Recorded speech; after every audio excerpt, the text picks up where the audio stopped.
What's going on, guys? Trivon Thompson, Century 21 Connect Realty, realtor and investment specialist.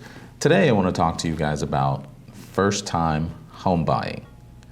Now I'm going to give you quite a few tips to help you throughout the process. And it's going to be pretty comprehensive, so stay tuned. All right, here we go.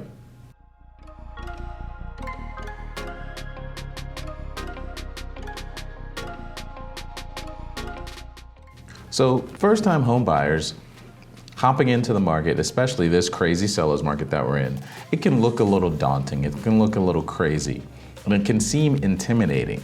But what you need to know is that first-time home buyers have quite a few advantages over the seasoned or the veterans out there, right?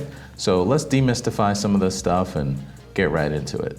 So if you've owned a home and your spouse has not, AKA the home is not in their name, then they can be considered a first-time home buyer as well.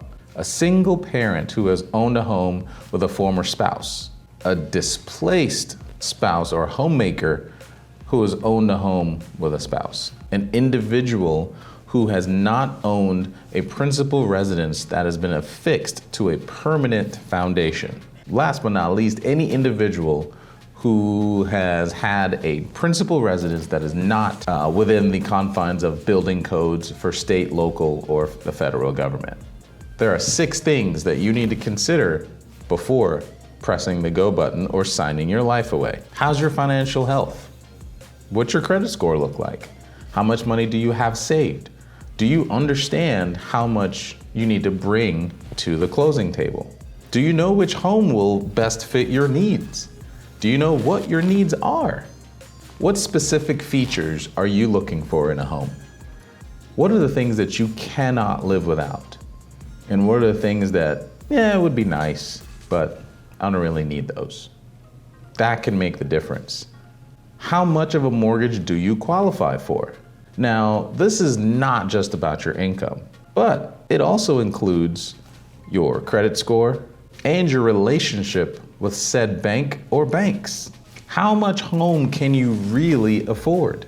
Now, long gone are the days of prime lending or subprime mortgages, but you want to be careful with how much money the bank says that they can and will lend you. Now, if they say you're approved for up to $450,000, but you can take a look at your finances, a subjective look, and you can say, well, that doesn't feel comfortable to me. I don't want that much of a house. You can purchase a lot less than that. It's all up to you. And who's gonna guide you through that home buying process? Do you have a realtor, real estate agent? Do you have somebody who's committed to your success and not just collecting a commission check at the end of the process? Now you've got to find a home. Where are you gonna start? Well, let's start with location. That's the most logical place to start.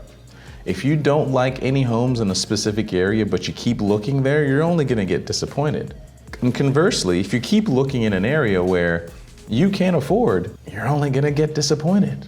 If you're on a budget, be sure to look for homes whose full potential has not been realized yet.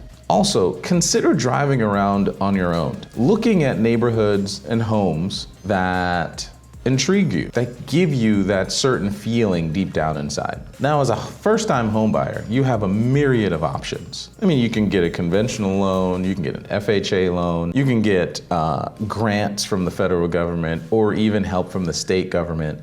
So many different options. You've got tax breaks. Where to begin, right? Well, that's where you need a professional to come in and to show you this stuff, especially when it comes to your financing. Get with a trusted lender, or one of 3 or 4 that your real estate agent may recommend. Call each of them up, have a conversation, feel them out, let them know what you're doing. After you consider your financing options, now let's get you pre-approved. Choose a lender, shop around. Don't be beholden to the financial institution that you've been with for however many years.